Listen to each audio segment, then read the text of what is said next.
Hello Revolution students, and welcome back to another video on the Chinese Revolution, area of study 2. In this video I am going to look at the Great Proletarian Cultural Revolution.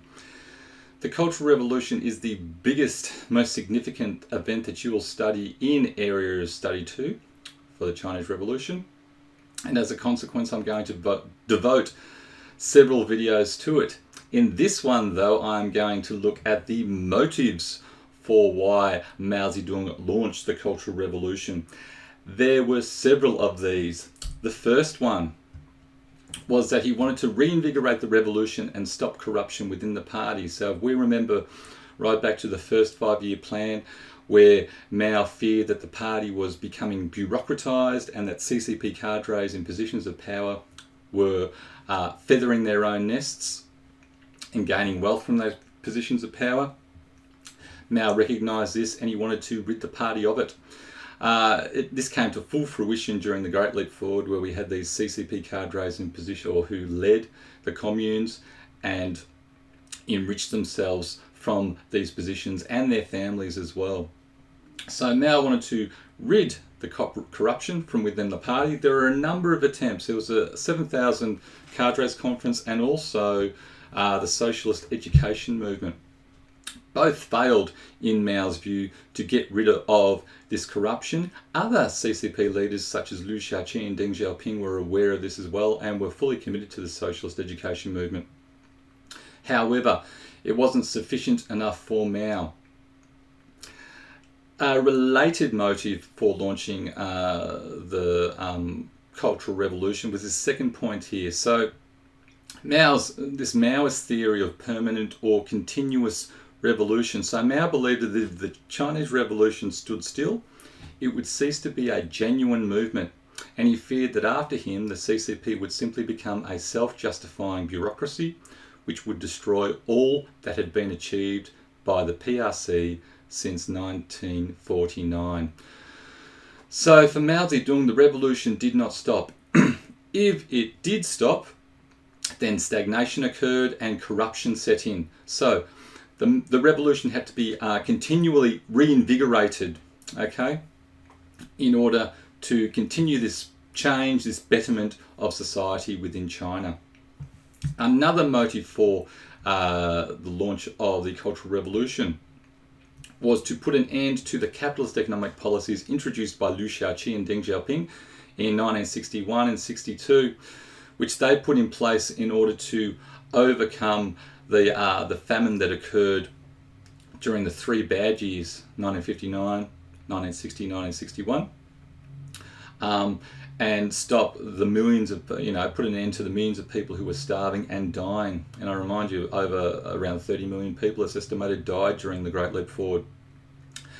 The policies that Liu Shaoqi and Deng Xiaoping put in place to revive agricultural production and stop the famine were there. You can see those. So communes were reduced in size, private plots and markets were reintroduced or permitted. So peasants were now allowed to grow their own food in their own private plots and then sell that at market.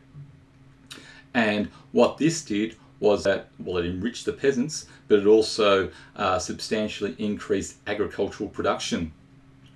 These policies, however, were capitalist economic policies, and if any of you are studying as well the Russian Revolution, or have studied the Russian Revolution and have looked at the NEP, the new economic policy that was put in place by the Bolsheviks in March 1921, then you would recognize some similarities there. That was also a semi-capitalist economic policy, just as these policies were here.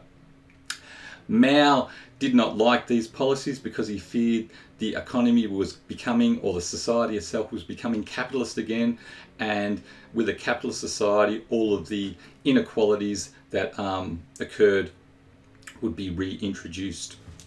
And finally, the last and perhaps the most significant reason for Mao Zedong launching the Cultural Revolution was his wish to regain authority over the CCP and undermine the authority of Liu Shaoqi and Deng Xiaoping. So I remind you, after the Great Leap Forward and the 3 bad years, the disaster, the tragedy of the 3 bad years, Mao Zedong was actually forced to, he relinquished his leadership over the party and allowed others such as Liu Shaoqi and Deng Xiaoping to lead the party and revive the economy.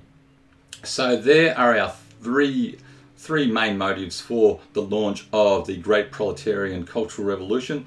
Let's have a look now at a couple of historical interpretations, and they are related to these. So let's get into it.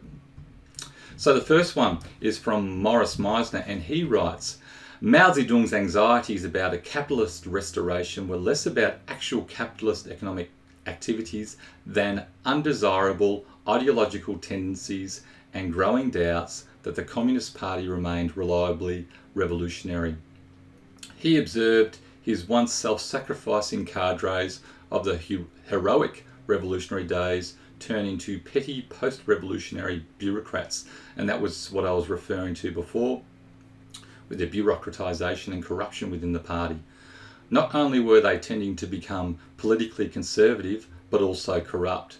Of far greater political consequence was Mao's growing suspicion of higher level party leaders, his comrades in arms during the desperate revolutionary years.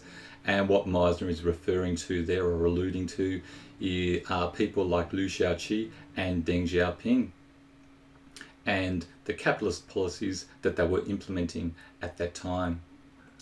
The second historical interpretation is from Simon Leys, and he writes, the Cultural Revolution had nothing revolutionary about it except the name, and nothing cultural about it except the first tactical excuse. It was a power struggle fought at the top between a handful of men and behind the smokescreen of an invented mass movement. So from Simon Leys' perspective, the Cultural Revolution was the main reason for it was Mao trying to reassert his authority over the party and regain the leadership over the party. So there are our 2 historical interpretations about the Cultural Revolution. I hope you found this video useful for your study of China Area of Study 2, and I will see you next time. Goodbye.